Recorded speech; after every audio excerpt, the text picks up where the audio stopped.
Hi, I'm David with Best Rest Products, and today I'm going to talk to you about a product called the Moto Siphon. I've been on the trail before when I run out of gas, or I had to help other people that ran out of gas, and the traditional way is to have a piece of plastic tubing. You stick it in the gas tank and you suck on one end, and you get a nice mouthful of gas, and you put it in a container and you pour it into your buddy's bike.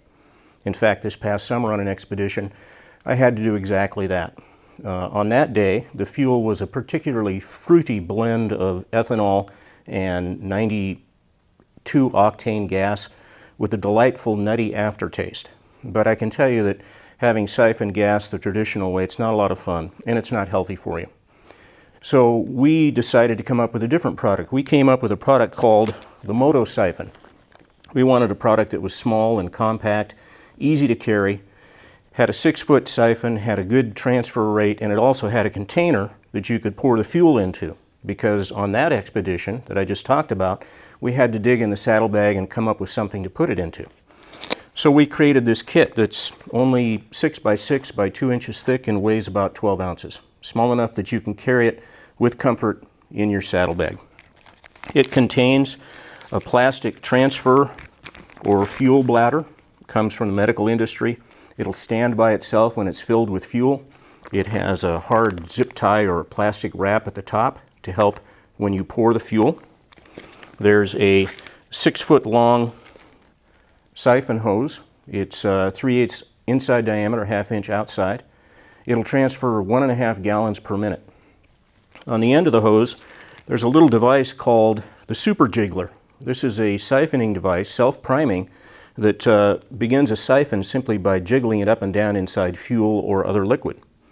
And we also realized that one of the problems was the hose typically wants to curl. You can see how it curls. So if you're trying to get a siphon started because of the curl, it was not working properly. So we added a simple piece of wire, non-sparking copper wire, and it'll stand straight up and down so that when you're jiggling inside the tank, it works with 100% effectiveness.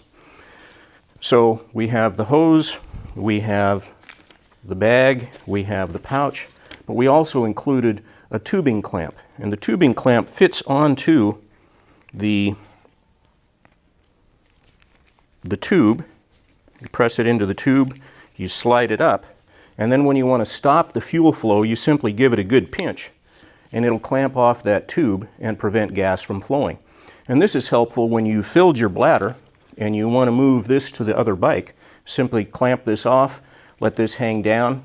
You're not going to lose your siphon. When you come back, you put this back in the container, you unclamp it, and the fuel starts to flow again. Works really simple, used it many times in the field. I think you'll like it when you're going to use it yourself. Now we'll set up and we'll siphon some gas from Steve's 650 GS, and then we'll pour it back in his bike. We could be pouring it into another bike.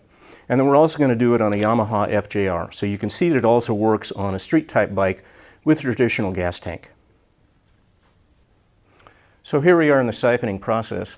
We've got our bladder or our container. The hose goes into it. We've got the clamp on the tubing. Hold that in one hand. The other hand is holding the jiggler in the gas tank. And I'm simply going to start agitating this up and down.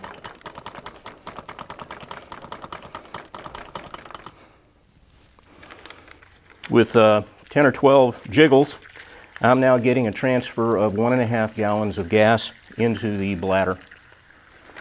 The bag stands by itself. Of course, you want to be careful that you don't kick it over. You'll have gas all over the ground. But if I want to shut it off, I've got enough gas. I simply pinch the clamp. The fuel flow stops. I want to start the siphon again. I undo the clamp, and the flow begins again. Understand that siphons work on the basis that the container of fuel is higher than the receiver of fuel. So you have to have this bag lower than the fuel level of the gas tank before you begin this process. Okay, so we've transferred that fuel. Now I'm going to remove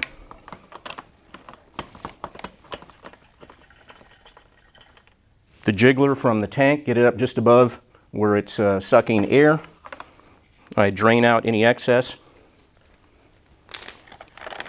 Now I can pour fuel into any gas tank. In this case, we're going to pour it right back into Steve's tank. What I do is I pinch this top of this bladder, and the wire forms a bit of a nozzle. I support it with my free hand, and I come over and I carefully pour fuel into the gas tank. You have to be careful. You might have a little bit of spillage, so you want to have a rag and wipe up any excess. There you have it. If I'm done with the siphoning process, I'm simply going to drain as much gas out as I can, shake it a couple of times, spin the hose of the SuperJiggler siphon, and wrap everything up, put it back in the plastic bag. Don't think I'd want to put it inside my pannier at that point. I'd leave it external so some of the extra fumes can gas off. Now we're going to go over to Steve's FJR, and we're going to do the same thing so you can see that it works on a street bike as well. So here we are at Steve's FJR street bike with a traditional gas tank up front. And I've stuck the SuperJiggler down inside the tank. I have my bladder ready to go. I have my tubing clamp in place. Now I'm just going to jiggle this.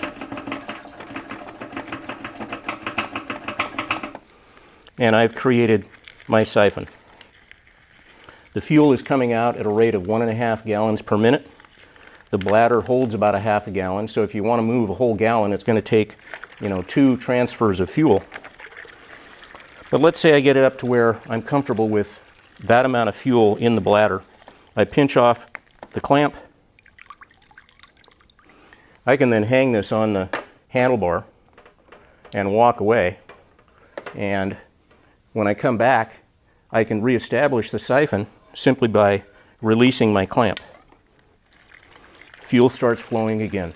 So I don't have to jiggle every time I want to get a siphon started. Once it's begun and I've clamped it off, I'm in good shape.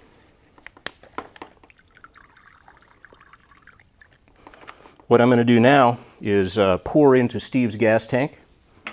I'll take out my jiggler.